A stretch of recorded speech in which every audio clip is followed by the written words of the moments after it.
Wih, halo semua. Hari ini kita bakal ngulik dalemannya para produsen dan pebisnis.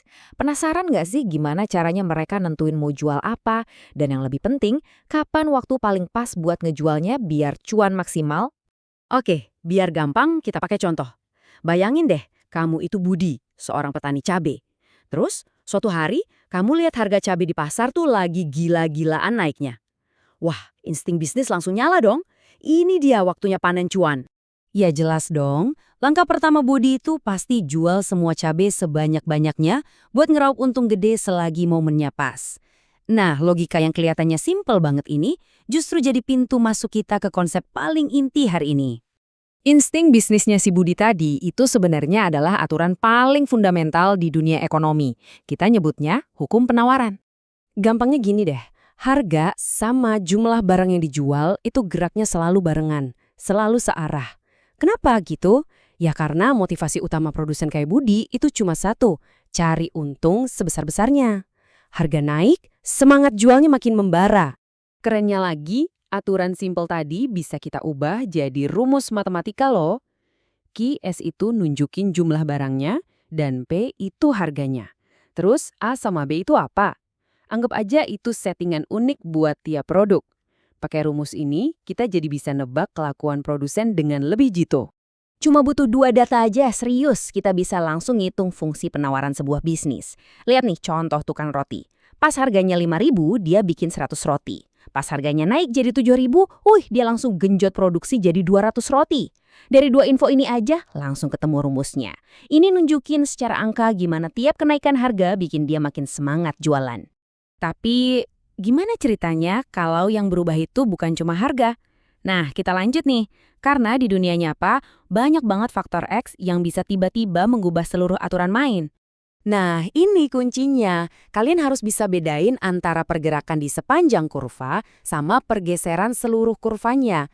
Kalau cuma gerak di satu garis, itu artinya cuma respons ke harga.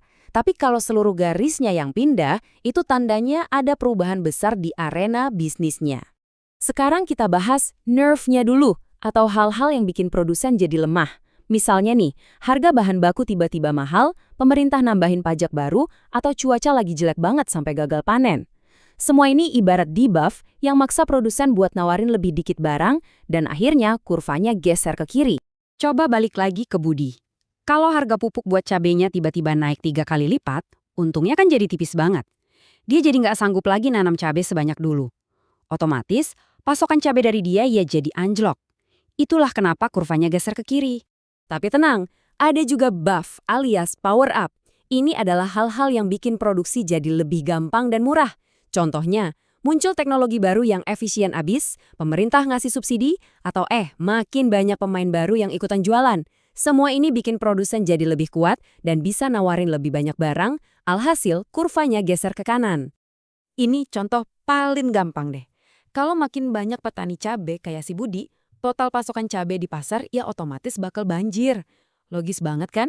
Makin banyak yang jual, ya makin banyak juga barangnya.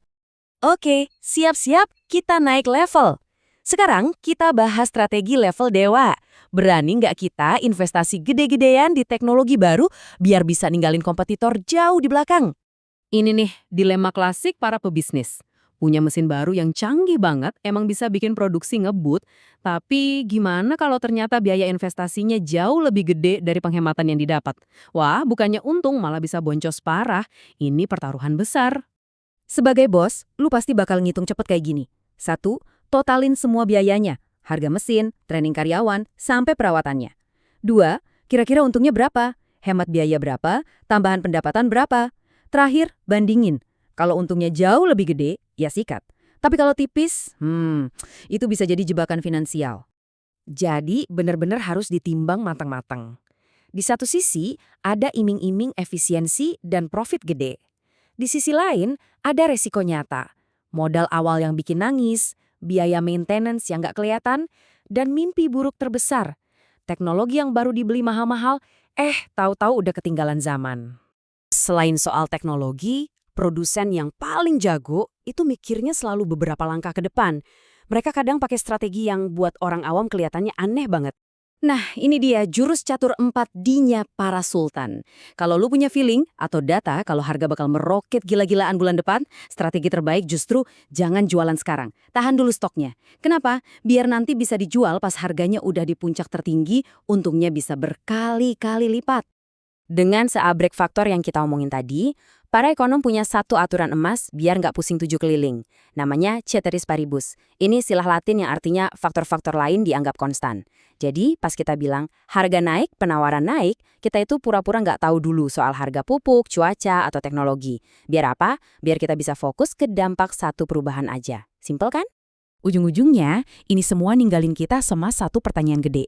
Jadi produsen itu sebenarnya cuma soal ngeriak sama kondisi pasar aja, atau ini justru soal nyusun strategi buat ngebentuk masa depan bisnis lu sendiri? Coba deh pikirin.